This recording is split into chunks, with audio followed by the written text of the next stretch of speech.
Manila, and streaming on the World Wide Web. We are Crusaders Broadcasting System, DWAD. 1098 AM. Now Radio. Ang susunod na programa ay maaaring maglaman ng mga pananaw at opinyon na hindi kinakailangang sumasalamin ng mga pananaw ng CBS. Up next on DWAD, The Truth Doctors on Air. Yo, sa panahon ng ingay at chismisere, isang boses lang ang malinaw. The Truth Doctors on Air. Balita'y sinasala, hindi basta inuulit. Sa dami ng kwento, facts lang ang pinipilit. Mabilis ang headline, pero kami maingad. Bawat detalye sinusuri, nililinaw agad. Hindi hype, hindi fake, walang paandar. Katotohanan ng gamot, diretsong standard. Kung gusto mo ng linaw sa gitna ng gulo, dito ka makinig, kami ang resibo. Oh, the Truth Air, balitang totoo, malinaw at fair. We uncover the truth behind the news. Walang bias, walang kulay, facts lang ang rules. Walang palabas, walang kinikilingan. Bukas ang usapan, may paninindigan. Sa isyu mainit, sa balitang bago. Inaalam ang totoo, hindi chismis, hindi haka-haka lang to. Hold the Truth Air, balitang totoo, malinaw at fair. We uncover the truth behind the news. Walang bias, walang kulay, facts lang ang rules. Walang palabas, walang kinikilingan. Gusto na malitang, may paninindigan. Makinig, makaalam, maging mulat at Truth on Air. We uncover the truth behind the news. Magandang hapon mga kababayan at nakikinig kayo sa programang The Truth Doctors on Air. Dito lang po sa CBS-DWD 1098 kHz sa ating mga talapitan. At ngayon po ay araw ng Lunes. Wala pa ang ating partner, si Dr. R, na ngayon po ay nasa Commonwealth Avenue dahil inaabangan po itong tuna ng Pangulong Marcos, ano? At alam nyo, pinapanood ko itong sa television dahil merong live feed ang itong sa SONA at nag-umpisa na yung pagdating ng mga kongresista na akala mo nagpa-fashion show, pagandahan ng damit, ano? Kitang-kita mo na nagpa-fashion show parang mga peacock. Alam niyo ba yung mga peacock? Mga kababayan ko. Ayan ay natatawa tayo sa peacock. Alam niyo yung peacock, yun ay isang ano tawag diyan? Ano tawag diyan? It's a bird. It's a bird. Nakalimutan ko sa Tagalog ang bird, ano? Hindi yung bird ng lalaki, kundi bird ng lumilipad. Yung ano tawag diyan. But anyway, alam niyo yung peacock, yung yan ay isang bird na maganda ang kanyang mga balahibo. At yan ay pagka nagpakita ng kanyang balahibo, nagkaaka ng kanyang, tama yung balahibo niya, ng iba't ibang kulay na napakaganda. No? Ganyan po ngayon. Pag kayo ay nanonood, makikita ninyo itong mga kongresista na pumapasok sa loob ng gusali ng nitong Kongreso. At nakita natin na talagang iba't ibang kulay na talaga namang dress to kill. Ay ika nga. Ang mga lalaki naman panay nakabarong at ito namang mga babae mistisa dress pero iba-iba naman ang kanilang motive, ano? At napanood ko rin kanina doon naman sa Senado itong ating paboritong senador, si Jaime Marcos, si Senator Marcos. Siya naman ay nakaitim. Ewan ko kung anong ibig sabihin ng kanyang motive, no? At hindi ko alam kung anong oras sila darating dyan sa Senado para naman dumalo sa joint session ng Senate, ng Congress. Senate and Congress. dyan po sa Batasang Pambansa. At ganoon din naman si Peter Alan Cayetano, ganoon din ang kanyang attire, maitim din. At mukhang balbasirado na itong ating dating Senate President na si Alan Peter Cayetano, na ayaw na rin siguro mag-ahit dahil sa mahal ng blade na pag-ahit, mga kababayan. Ano? So ganyan ngayon ang mga kuhan dyan at hindi pa natin alam kung nasaan na yung ating partner na si Dr. R. At pinapanood natin yung kilos protesta nitong mga makakaliwang grupo. Baka sabihin nyo, red tagging Talaga naman kayo nakalagay naman dyan na bayan muna at mga ibang mga alam naman natin na makakaliwa kayo. Pag sinabi makakaliwa, ang ibig sabihin yan, mga kababayan, left of center kayo, leftist ang inyong mga pananaw, and you are bordering sa sistema ng ideology ng communism. Walang masama doon. Pag kayo ay leftist, walang masama yan. Yan ay choice nyo yan at yun ang pinapaniwalaan nyo na isang sistema na ekonomiya na alam niyo yung communism, mga kababayan, that is an economic system na katulad ng capitalism, that is also an economic system. So it's all the same. Kung ano pinapaniwalaan nyo, that's okay. Wag lang ho maghasik ng karahasan. Nakatulad ng nangyari kanina sa Department of Justice, sa office nila dyan hindi ako nagkakamali dyan sa Manila, yung Department of Justice Office, pinasabugan po ng improvised explosive device. May sumabog doon at mayroong mga napinsala na ibang mga nakahimpil doon, nakaparking ng mga sasakyan na malapit doon at yan ay napasabugan po ng explosive, improvised explosive device. At ganoon din naman sa Senado kanina, meron ding threat at meron daw sila nakita doon na IED ang tawag yan. May nakita din. Kaya ngayon ay mahigpit po ang ginagawang seguridad dyan po sa Batasang Pambansa.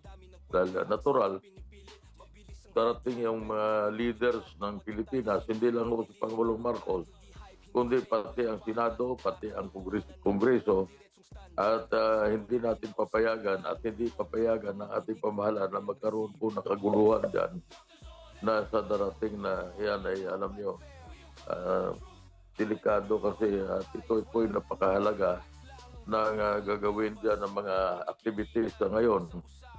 Alam nyo kung saan nagagaling itong SONA, mga kababayan, at bigyan natin ng kaunting background.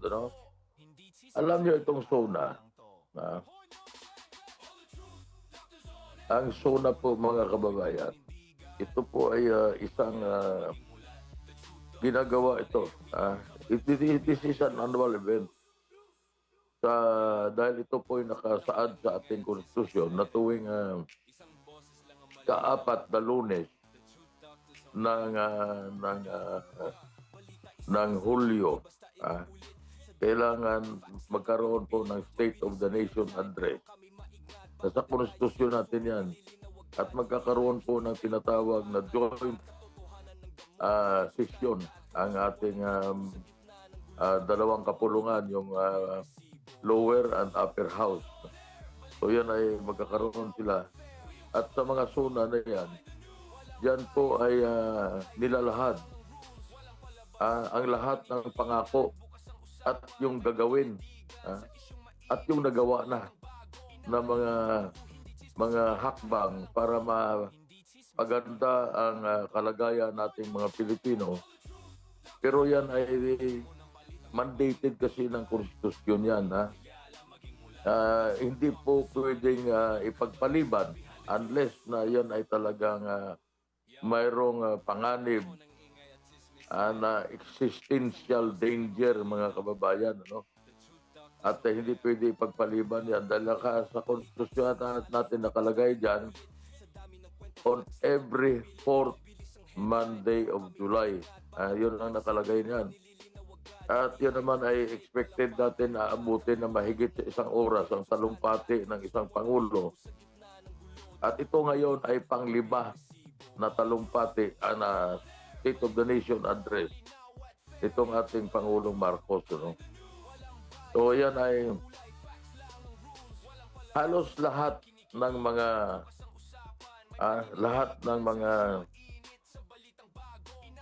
mga kongresista at senador, pwera na lang yung may mga nakakulong,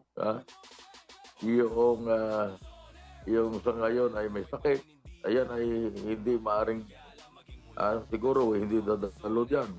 Pero yun naman ay alam nyo, constitutional mandate po yan at hindi naman nire-require na ang lahat po ng senador at lahat ng kongresista ay umattend sa naturang joint session. Depende po sa kanila yan. Pero alam nyo, tinitingnan natin kanina mga kababayan, yung mga kaganapan dyan na alam nyo, may mga itong zona na to, ito'y madalas ito na ang sinasabi ng ating Pangulo kung ano na nagawa na i-accomplish sa kanyang termino, ano pa ang dapat gagawin, at ano pa ang dapat asahan ng taong bayan.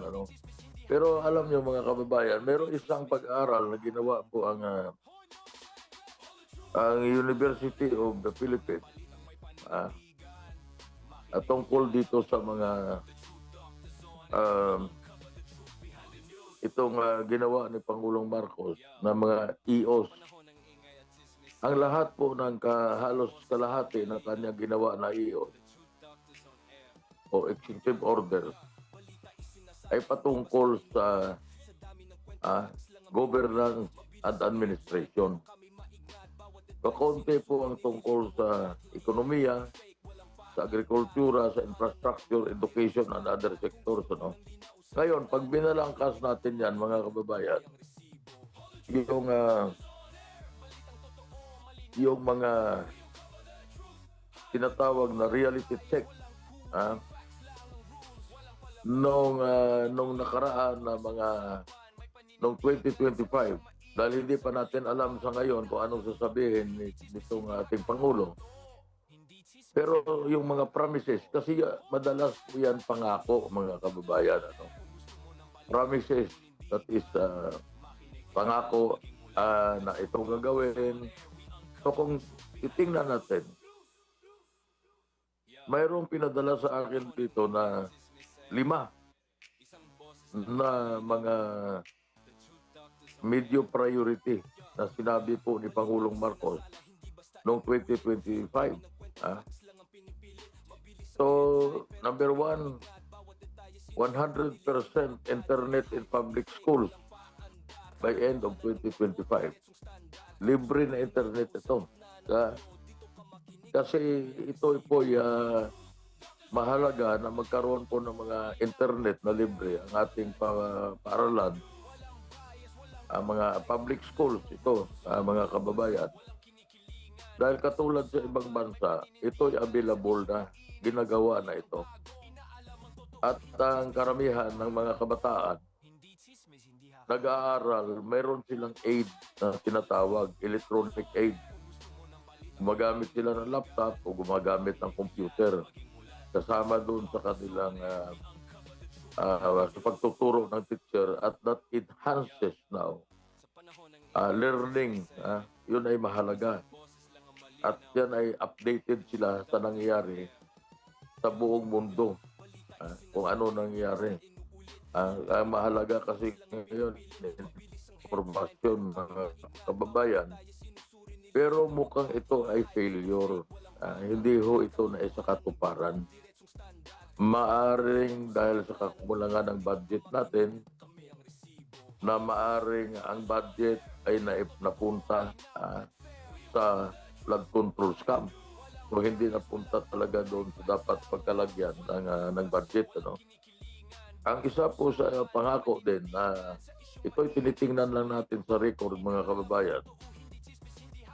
yung 40,000 additional classrooms. Ganon pa rin na mayroong shortage ng classrooms, massive ang shortage. At hindi pa ho naaabot yung target na 40,000 additional classrooms. At ang madalas din na sinasabi ng mga kritiko nitong administrasyon na ito, mga kababayan, dahil ito naman ay hindi naman natin mapasubalian na ito'y talagang sinabi ng ating Pangulong Marcos at ito'y madalas na inuungkat ng mga kanyang katunggali sa politika. Itong nabanggit niya na 20 pesos na per kilo rice. Noong araw, ang sinasabi ko, maaring pwedeng ibigay ang 20 pesos rice kung wala ho ang taripa at mananatili sa pandaigdigang pamilihan o sa world market ang presyo ng bigas na ng araw ay 400 to 420 dollars per ton. Kaya lang ngayon tumaas ang dollars. Isa po yan sa malaking problema natin. At kung sa 400 na lang, sa presyo ngayon ng dollars, maaaring ang landed cost natin ay 25 pesos na. So, imposible na pwede magbenta ang gobyerno natin ng 20 pesos na per kilo rice dahil sa taas ngayon ng presyo sa world market. At kung hindi ako magkakamali, maaaring pumapalo na sa 26 o 28 pesos per kilo ang landed cost ng imported na bigas na nanggagaling po yan sa Thailand o di kaya sa Vietnam. Dahil maraming faktor po ang naka-apekto sa pagtaas ng presyo ng bigas. Yung fertilizer, dahil dyan sa gira sa Ukraine at gira sa Iran, na ang Qatar po ay 30% ng fertilizer nanggagaling sa Qatar ay ngayon walang production. Hindi makakalabas ang kanilang in-export na fertilizer. So yun po ay yun ay mga faktor na naka-apekto sa pagtaas ng presyo ng bigas. Tumaas ang presyo ng fertilizer. Sa atin naman, lokal natin, tumaas ang exchange rate ng dollars. So apektado din ang import natin ng ang presyo ng mga imported nating mga goods, no? So yun po ay mga faktor po yan na walang control ng ating pamahalaan. Pero natural sa mga katunggali sa politika at sa mga kritiko sa administrasyon na ito, sila ay nagsasabi na hindi po natupad ang pangako. Maaari nung ito'y pinangako ng ating Pangulo noong 2025 na SUNA ay hindi pa ho ganito ang kalagayan sa daigdig na mayroong giyera sa Iran at tumaas ang presyo o ang cost, production cost sa mga bansang Thailand at Vietnam, mga kababayan ko. So hindi natin alam, pero ito ay alam nyo sa isang mahirap na hindi naman nila alam at salat sila sa kaalaman o sa informasyon, alam nyo, ito ay malaking issue. Ito kaya ako pinapaliwanag ko lang naman itong malaking issue at kung sino naman ang nagbigay ng informasyon kay Pangulong Marcos na kaya nilang magbigay ng 20 pesos. Pwede po ibigay pero i-subsidize ng ating gobyerno. Ibig sabihin, kung ang landed cost kunwari ay 30 pesos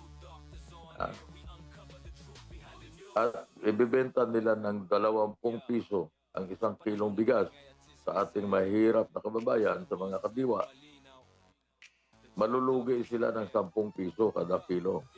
Yun ang subsidy ng ating gobyerno, yung 10 pesos na yan. Pwede nila ibenta 20 pesos. Palulugi ng 10 pesos ang ating pamahalaan dahil sila po ang magpipinance ng naturang mga bigas. So yan po ay alam niyo problema yan. Isa pang problema ngayon, itong flood control. Patuloy pa rin na binabaha itong mga lugar na natural na may binabaha. No? Quezon City na yan, binabaha. So failed. Napakalaki ng ginagastos ng ating pamahalaan, pero failure pa rin ang nangyari. Hindi lang ho dahil sa yan ay ninakaw ang pondo para sa flood control, nagkaroon ng scam, pero dahil nakakulangan din ng budget, marami pong mga flood control project ang itinigil. At dahil sa scam na yan, medyo umatras ang gobyerno sa paggastos nitong nakaraang taon. Nagkaroon po sila ng press sa mga project. Ang isa pa hong napaka-glaring na unresolved, mga kababayan, yung accountability dito sa flood control. Itong mga scam na ito, yung accountability. Ngayon pa lang, anong last week pa lang kumilos ang ating ombudsman. At ngayon, iimbestigahan pa lang nila. Under investigation pa lang si dating Speaker Romualdez at yung ibang mga kongresista na involved po dito sa flood control scam na tinatawag dahil napangalanan itong si Speaker Romualdez at bilang siya ang sinasabi, tinuturo na tungkol dyan sa mga insertions sa budget at kung ano-ano pa. Yan po ay at may mga yung nasabing nabanggit ng mga sa kanilang affidavit ng mga Marines at iwan ko kung yun ang gagamitin na mga ebidensya laban kay dating Speaker Romualdez sa pagsampa ng kasong plunder, bribery at ano pa yan, money laundering yata. So hindi natin alam yan, mga kababayan, kung ano ang mga kaganapan at anong sasabihin ngayon nitong Pangulong Marcos tungkol dito sa unresolved na accountability for the flood control. So ito ay sinasabi nitong nagpadala sa atin, some of the biggest 2025 promises were missed, far behind or only partially delivered. So yun po ang dyan, ang nangyayari dyan ngayon, mga kababayan, na ang taong bayan ngayon ay sensitive sila, tinitignan nila at kanilang minamatyagan kung ano ang mangyayari sa susunod na mga panahon. At wala pa ang ating partner na nasa baka nadaganan na sa ano yan doon po sa Commonwealth Avenue. So yun ay yan po ay alam nyo, abangan natin kung ano pang sasabihin dahil pero ito, mga kababayan, maliwanag na ang hinihintay ng taong bayan na magkaroon po ng resulta itong pagtugis sa mga itong mga tiwali na mga opisyales at mga politiko, mga leaders natin dito sa flood control scam na to na sinatawag. So yun po, mga kababayan, abangan natin alas 4 magsisimula po na yung kanilang yun ang schedule at nakikita natin ngayon sa television yung pagdating ng mga pikak, ng mga ibon pala, nakakalimutan. Alam, so, nakalimutan natin sa Pilipino ang bird, ibon pala, ibon, mga kababayan. At binabati natin diyan po sa San Diego, California, yung ang ating mga in-laws, mga kapatid.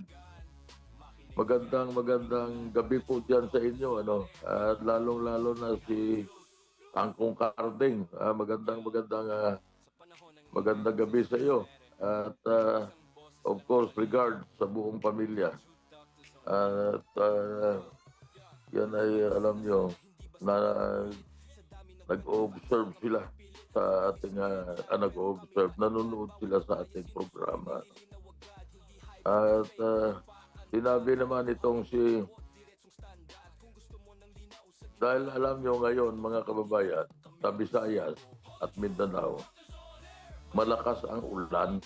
Kaya nagtataka tayo na ang bagyong Quiapo ay dumaan po sa extreme northern Luzon. Pero ang hatak ng habagat nagpaulan sa Visayas at Mindanao.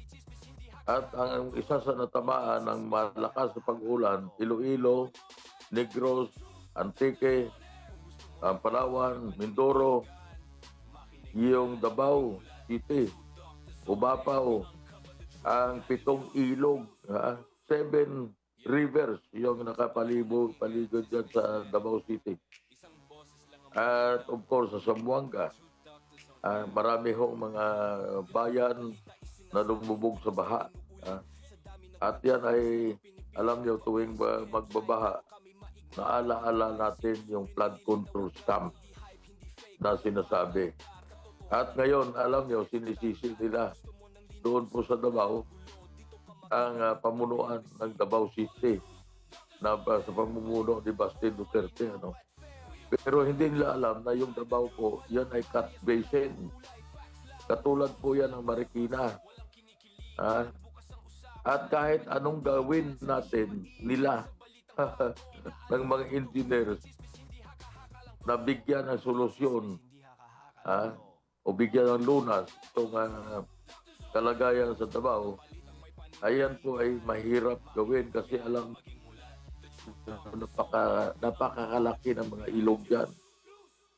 Napakalapad ng mga ilog dyan at ang buhos ng tubig na nanggagaling po sa mga bundok, dyan na pupunta lahat sa Davao City. At kahit anong gawin dyan ay hindi ho maaring mawala ang pagbaha. Pero madali namang humupa ang pagbaha dyan dahil yan ay tuloy-tuloy naman sa dagat. So yun po ay hindi natin pwedeng sisihin at yung pamunuan ng Davao City dahil yan po ay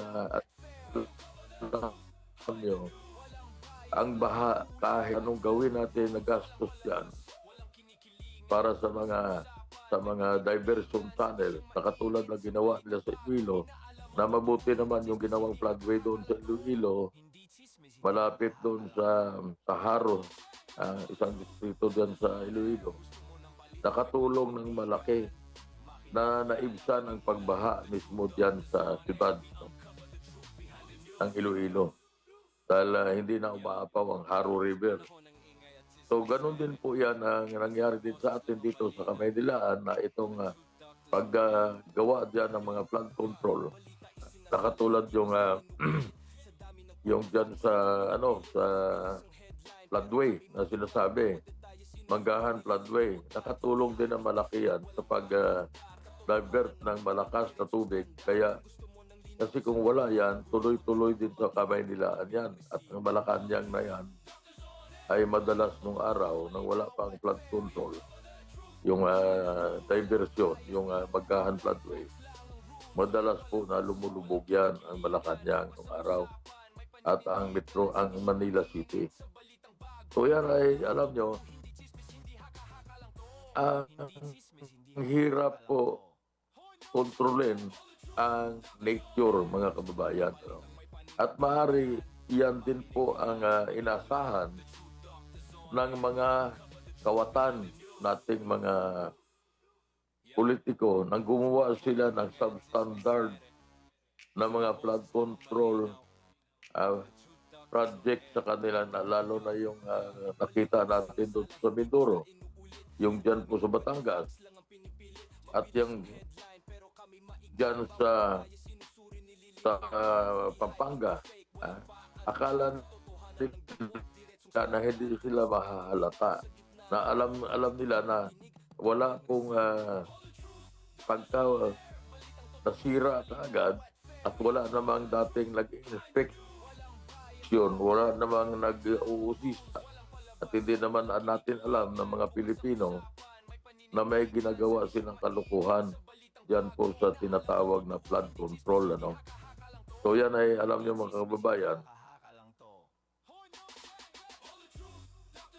iyon ang isa sa inaabangan natin. Mamaya kung anong sasabihin ni Pangulong Marcos tungkol diyan sa flood control scam at kung ano pa ang kasi alam niyo last year pa niya sinabi yan na mahiya naman kayo at wala naman hong masyadong nangyari at wala naman masyadong yung mga napangalanan na mga kongresista ay hindi naman nakulong. Hindi ba hanggang sa ngayon mga kababayan, after 1 year ay hindi naman nakulong. At bago tayo magpatuloy, mag-station break muna tayo.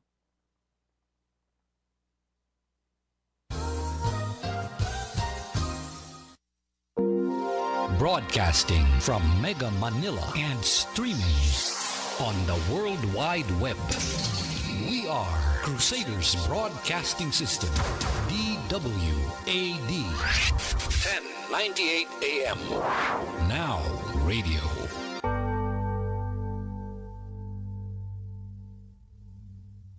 Ang oras po, 2:30 ng hapon.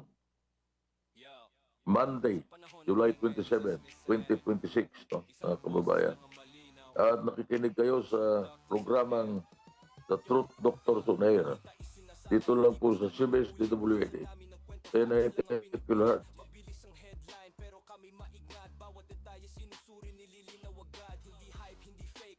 Sa ating mga telefon. So ngayon, ito ay binabasa ko ngayon itong statement nitong si Ate Claire. Alam niyo itong si Ate Claire ay sikat ito. Sikat ito sa ang 16 below 50. Ang 15 is below 16 na sinabi. Claire Castro, ibinidang halos 1 oras at kalahati ang itatagal ng talumpati ni Marcos Jr. Malamang aabot ang kanyang speech ng mga 1 oras, 1 hour and 20 minutes. Pero nagmamadali pa yon sa pagpapractice. Mabilis pa yung pagbasa. Ay hindi pala extemporaneous. So, alam mo, ito si Ate Claire talagang So, alam nyo, maraming haka dyan. At katulad nung nabanggit ko kanina, yung pagbaha sa Davao, nag-post itong yung dating chief PNP na si Nicolas Torres, na ang bahay na diyaw sa Davao binaha. Okay? Wala namang masama kung nag-post ka ng binaha ang bahay mo. Pero sabi naman ng mga netizen,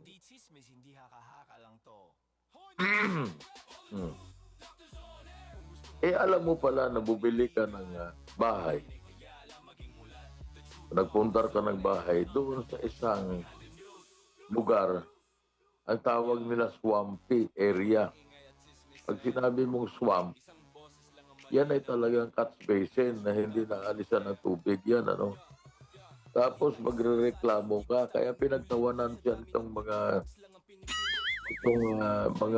ng mga netizens kasi alam mo na pala na bahain yung lugar na yan.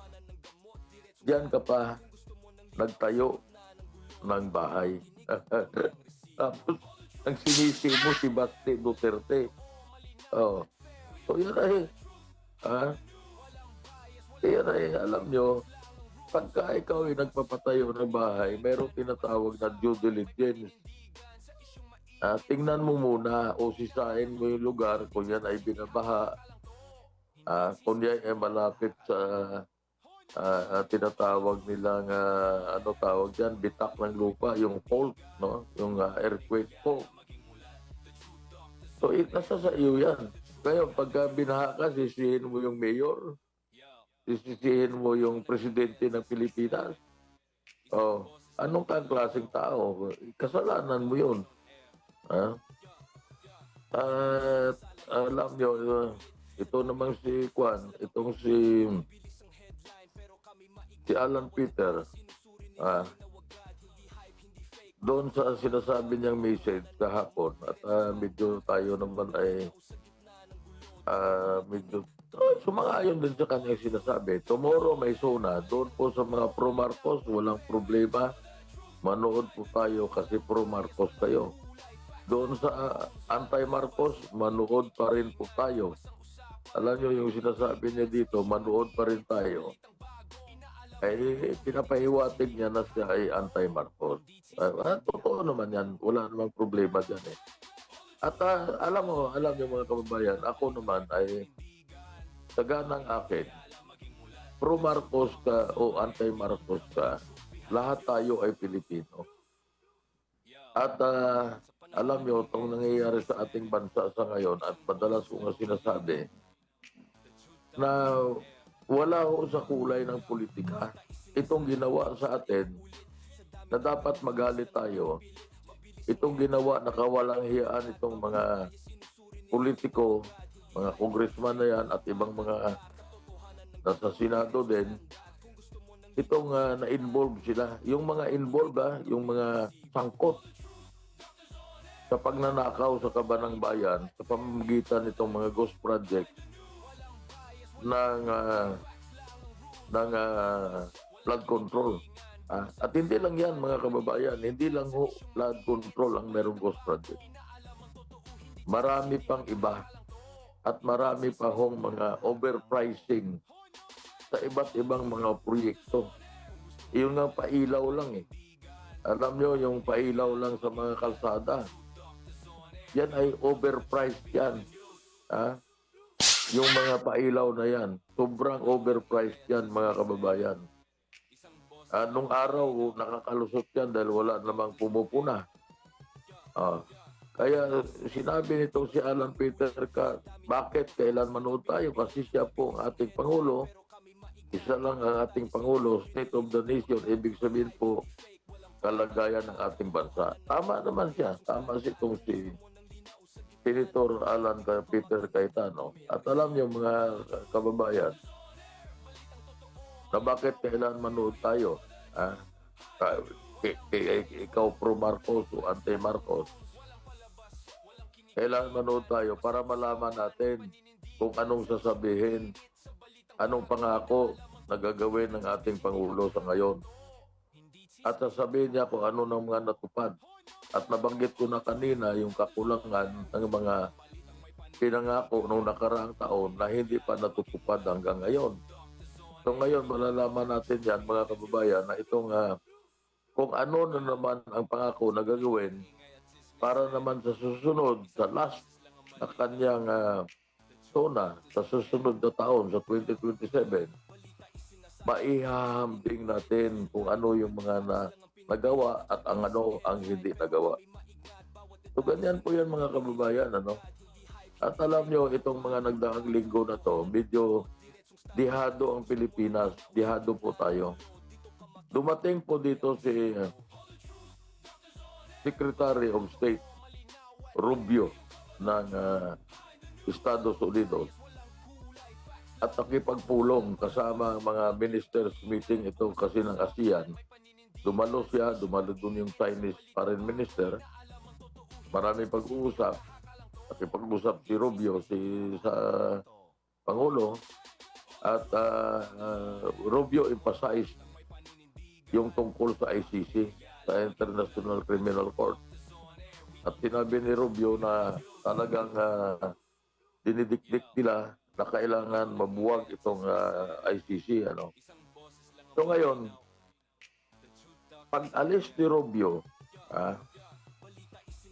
tayo po ay pinatawan ng 12.5% na taripa ng United States of America. Ito ay medyo nag-segue na tayo ng ating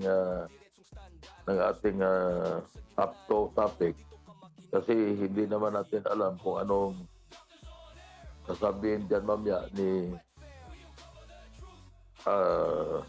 Pangulong Marcos, ano? So, yan ay tiningnan ko. The United States has imposed a new 12.5 tariff on select Philippine exports. The move follows approved by the Office of the United States Trade Representative, concluding that the Philippines failed to effectively enforce a ban on goods made with forced labor. Yun ang sinasabi dito. At hindi natin alam kung anong forced labor na sinasabi nila. Kasi wala naman tayong mga slaves sa Pilipinas. Ang forced labor equates to slavery. Hindi ko alam. Kakataas lang ng ating minimum wage sa Pilipinas. Sa itaas ng minimum wage at ngayon pumapalo na sa mahigit 700 pesos. Sa 700 pesos ang minimum wage, no? So hindi ko alam kung ano itong ang sinasabi dito, covered goods around 34% of Philippine exports to the United States, valued at approximately 6.225 billion, including apparel, footwear, leather goods, and toys, are subject to the levy. So hindi natin alam kung ano itong bakit sinasabi na forced labor. And hindi natin alam ito kung ano itong ang specifics nitong pagtaas ng taripa laban sa mga exports natin papunta sa Amerika. Pero ang isa din sa maliwanag, mga kababayan, the other man, binante ng US ang export natin ng blue crab. Yung processed blue crab papunta sa Amerika. Kasama din yan. So yan ay, alam nyo, nagtataka ako, tayo po ay kaalyado ng Amerika. We are an ally ng United States. Pero bakit pinapatawan tayo ng mga ganitong mga taripa? At kung ating titingnan ang ating pong pamahalaan sa ngayon, administrasyon, sunod-sunuran po sa kagustuhan ng mga Amerikano. Katulad niyong paglalagay dyan, pagtatalaga ng mga missile dyan po sa bandang Cagayan. Yung pagtatalaga ng mga military at yung mga eroplano nilang pandigma dyan sa Clark. At yung pagpaparking ng kanilang mga barko dyan po sa Subic, ano? Pero bakit pa tayo pinapatawan ng tarifa ng United States of America? Ano nangyari doon sa ating pagkakaibigan? We are assuming na tayo ay kaibigan ng United States, ay bakit pinatawan tayo ng administrasyon ni Trump nitong mga ganitong mga taripa? Lahat po ng kanyang trading partners, ano? Nakalagay dito, United States has had a forced labor import ban for nearly a century and rigorously enforces it. It will pass time for our trading partners to do the same. Today's action will begin to correct what is both human rights abuse and distortive trade practice to improve the welfare of workers everywhere. So hindi natin alam itong kung ano itong sinasabi dito sa itong import atong pagtaas ng taripa ng United States. Ito po sa forced labor. forced labor. Hindi natin alam kung anong dahilan. At kung mayroon ba tayong forced labor dito sa Pilipinas. Ano? So yun ay import suspected of having been produced through forced labor. So yun ay alam niyo mga kababayan, hindi natin alam kung anong nasa isip. Dito sa mga Amerikano na to kung ano itong forced labor import na sinasabi nila. Na maaaring nag-import tayo ng mga raw materials sa ibang bansa at ginagamit natin ito sa pag-manufacture ng sapatos, ng mga garments, at iba pang mga bagay na ini-export naman natin papunta sa Amerika. Ayun ay hindi natin alam yan kung anong mga raw materials na yan na ini-import. Kasi parang yun ang sinasabi dito, forced labor on import. So yan ay alam nyo, alamin natin yan, uusisain natin ito mga kababayan sa darating na mga araw. Hindi natin alam kung anong itong mga bagay-bagay na ito na at wala pa rin ang ating kakampi, wala pa rin ang ating kasama. Dr. R, wala pa rin. Hindi pa nagpaparamdam sa atin si Dr. R dahil yan ay andun daw siya sa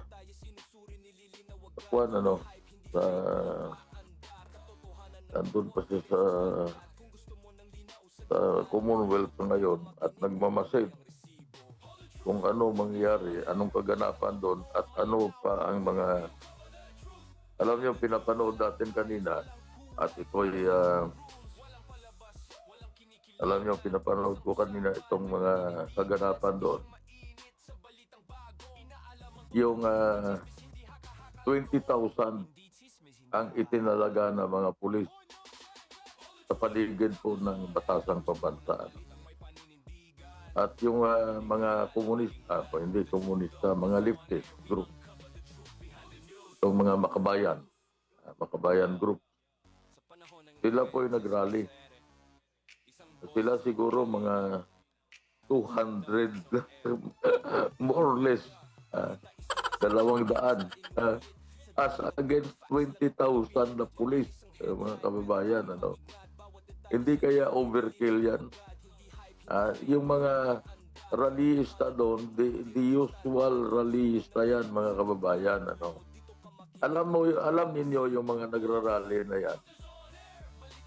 Yan po ay mga nagagaling lang dyan sa paligid yan, sa batasang pambansa, yung mga iba dyan, residente, sumasama. O sige, sumama kayo. Bibigyan na may pagkain kayo at merong ibibigay kami sa inyong pera.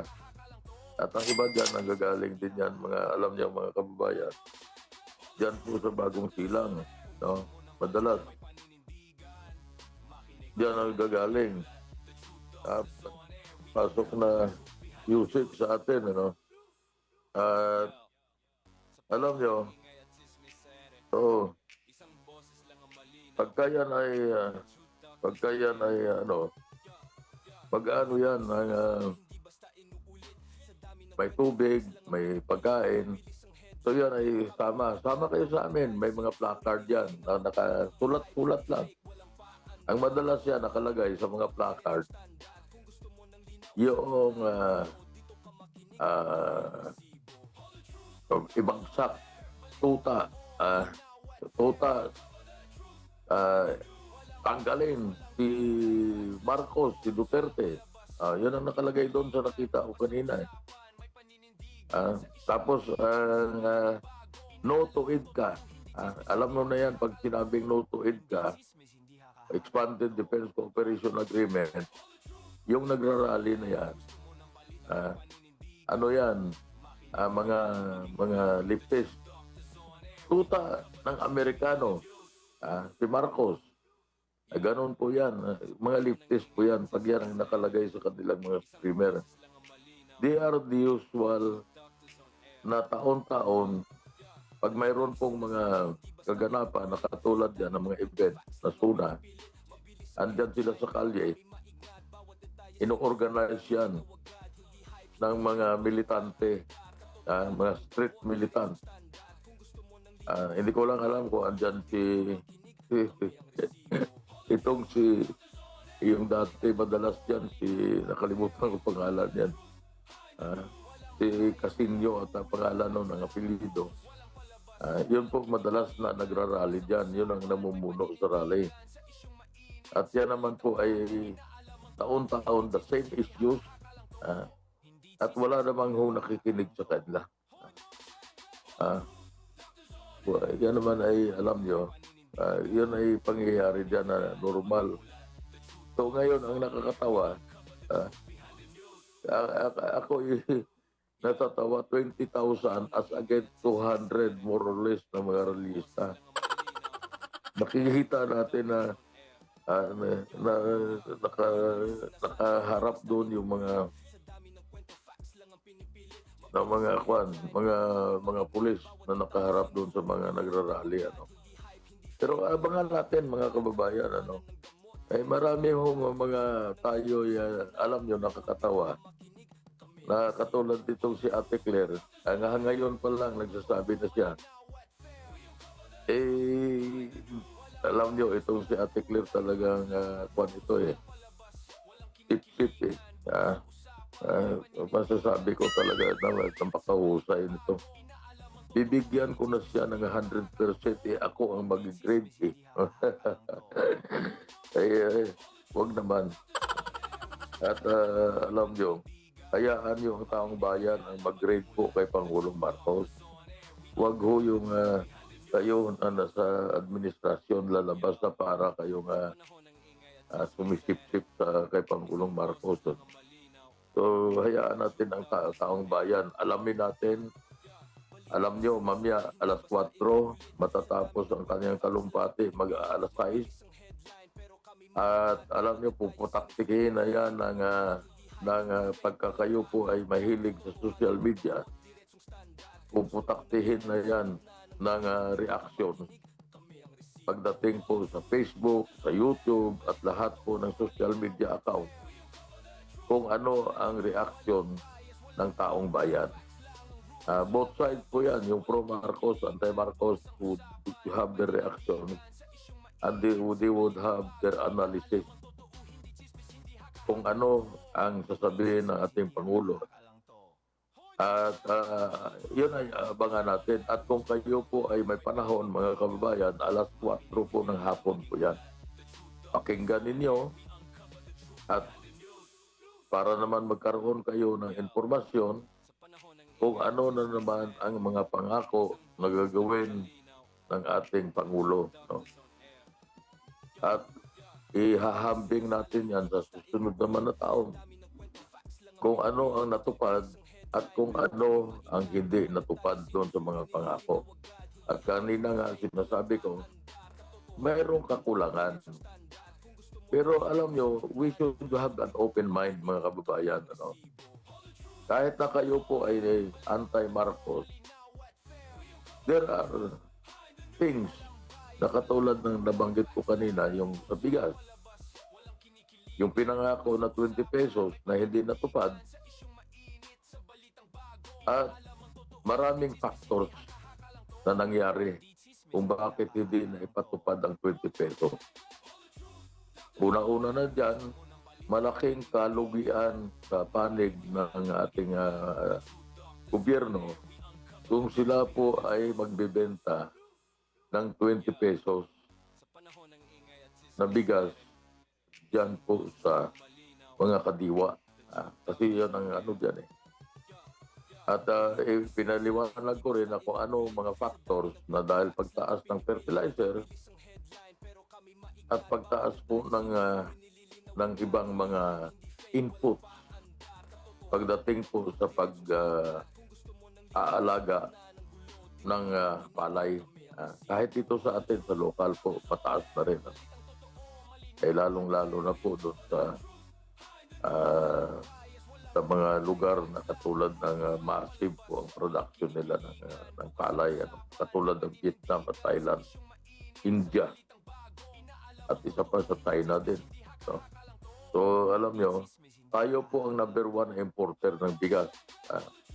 Ang Pilipinas po ay tayo pa rin ang number one importer ng bigas dahil sa kakulangan naman ng ating production, sarili nating production sa Pilipinas. Kaya imposible na maibigay po sa 20 pesos ang presyo ng... Hindi natin alam kung ano sasabihin ngayon ng ating Pangulo. Maaring ipapaliwanag niya kung bakit hindi natupad ang sinasabi niyang 20 pesos nung nakaraang kanyang suna. Hindi natin alam kung ano ang kanyang sasabihin sa suna. Hindi naman natin pwedeng hulaan ang kanyang sasabihin.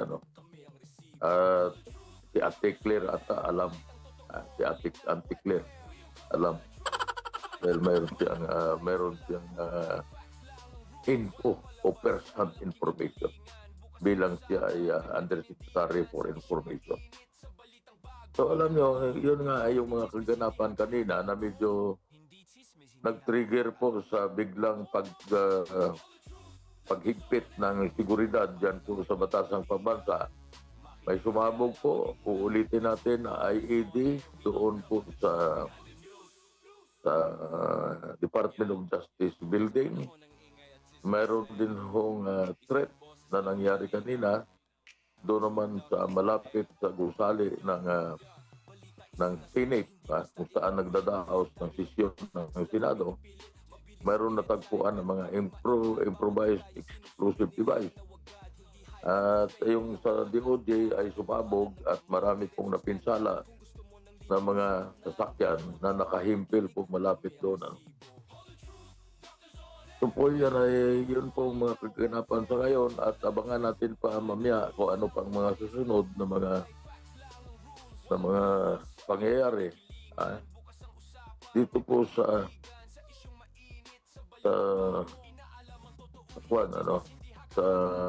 itong gaganapin na State of the Nation Address ni Pangulong Marcos. Mayroon tayong binabasa dito ng mga ibang mga komentaryo.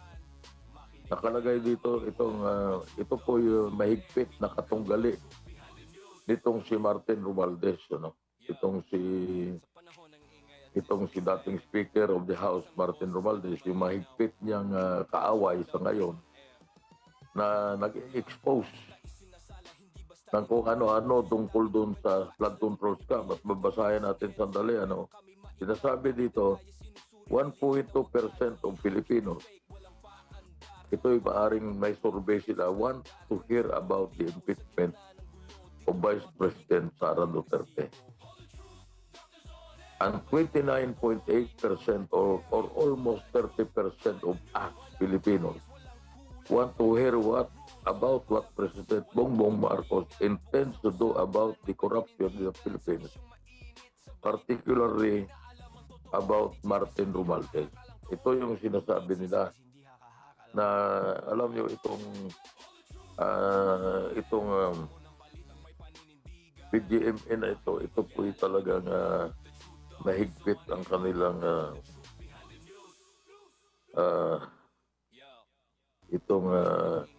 pigduaan ng dalawang pangkat. Katunayan, ikinasuhan ito ng cyber libel at itong mga ibang mga nag-broadcast dito sa PGMA na ito. At kaya ito ay matindi ang kanilang pagbayan. So yan ay abangan natin yan kung anong mangyari. So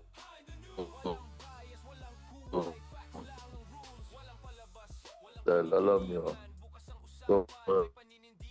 kaya malaman natin at may announce ngayon, sasabihin sa suna ni Pangulong Marcos, itong tungkol dito sa mga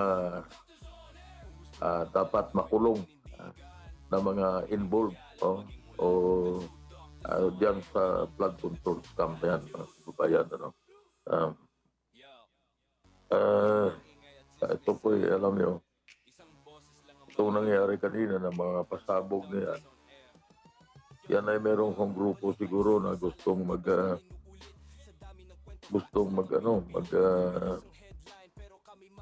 gustong maghasik ng ano tinatawag diyan ng destabilisasyon. Yan ay maaaring maghasik ng yung mga pasabog na yan yan sa nangyari kanina sa Department of Justice. Merong grupo siguro na interesado na maggulo.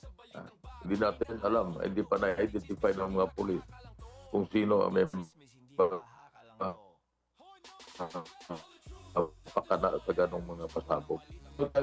Tayo, manood kayo ng Suna, mga kababayan, para alam niyo kung anong mga pangako at kung anong mga pangako na maaaring mapako Sa panahon ng ingay at susunod na taon. Ito po yung link sa programang The Truth Doctors on Air. Dito lang po sa CBS DWD. 1098 kHz sa inyong mga palapitan at sa pangalan ng aking kapartner, Dr. R. Maraming salamat at magandang hapon po sa inyong lahat. andar, katotohanan ng gamot, diretsong standard. Kung gusto mo ng linaw sa gitna ng gulo, dito ka makinig, kami ang resibo. All the truth, doctors on air. Balitang totoo, malinaw at fair. We uncover the truth, hide the news. Walang bias, walang kulay, facts lang ang rules. Walang palabas, walang kinikilingan. Bukas ang usapan, may paninindigan sa isyong